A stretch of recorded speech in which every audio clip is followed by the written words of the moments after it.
Hello, আসসালামু আলাইকুম। আমি চুলের জন্য একটা প্যাক তৈরি করেছি।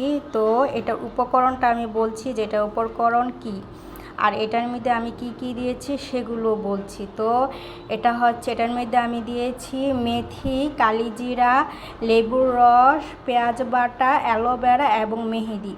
তো এ কয়টা দিয়ে আমি এই প্যাকটা তৈরি করেছি। তো আপনারা যদি এই প্যাকটা তৈরি করেন ঘরে বসে, তাহলে চুলে আপনারা রিপ্লাই করবেন। চুলে রিপ্লাই করার পরে দেখবেন যে চুল কতটা মজবুত এবং ঘন হয়েছে। পেঁয়াজ বাটাটা খুবই চুলের জন্য উপকরণ, কারণ পেঁয়াজ বাটাটা দিলে চুল অনেক ঘন হয় এবং চুল শক্ত হয়।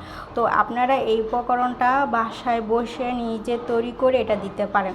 মেহেদিটা তো সবসময় আদি যুগের থেকে মেহেদি মানুষ চুলে দেয়, মেহেদিটা সবসময় উপকরণ, এবং অ্যালোভেরাটাও উপকরণ, কালিজিরা, মেথি এগুলো অনেক উপকরণ। তো এই কয়টা আপনারা প্যাক তৈরি করে চুলে সুন্দরভাবে বিলি কেটে দিবেন, দেখবেন চুল কত ঘন এবং মজবুত হয়েছে। তো আমি একটু পরে আমার চুলে রিপ্লাই করব, তারপরে আপনাদের দেখাবো যে চুলটা কত ঘন এবং মজবুত হয়েছে।